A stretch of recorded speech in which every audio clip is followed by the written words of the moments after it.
Hello guys, punta natin yung beach. Dito tayo naglalakad sa Isle of Wight. Puntahan natin yung beach doon. I'm not sure if this is the way going to the beach guys. I think this is the house. Where is the way?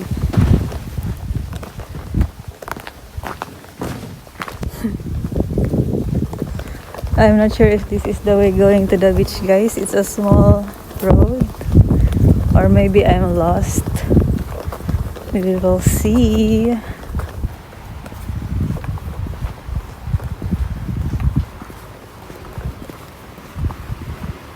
Ang ganda naman dito guys. Ang ganda no.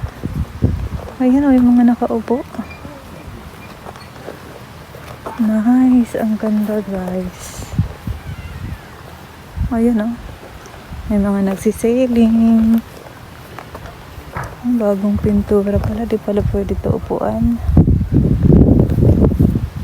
Tingnan natin guys.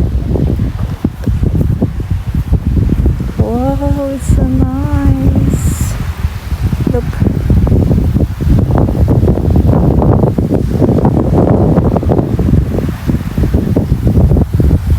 Pwede ka maglakad dun sa baba. Oh. Hindi ko lang alam paano bumaba. Siguro may bababa. Baba tayo guys.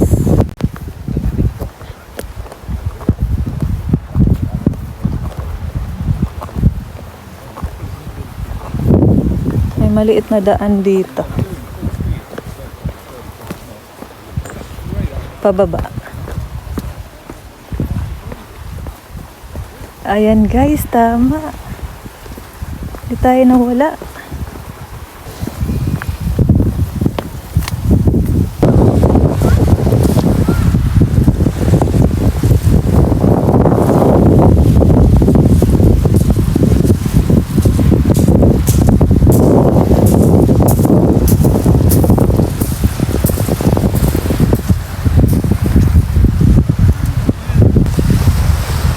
Maganda yung panahon dito guys, mainit siya pero hindi siya yung sobrang init kasi malamig pa rin naman siya, kaya okay lang.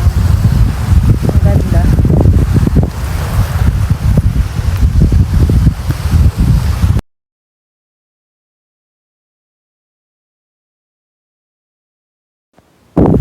Hi guys, ang relaxing dito ano? Sa island, 2 hours away siya from London. So, mabilis lang siya puntahan guys, pero mag-ferry ka lang. Sakay ka lang ng ferry. Tapos anytime you can go to the mainland.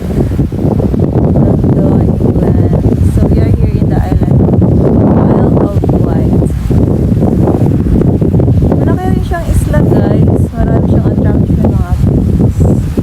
So, kahapon ikot namin. Ang ganda.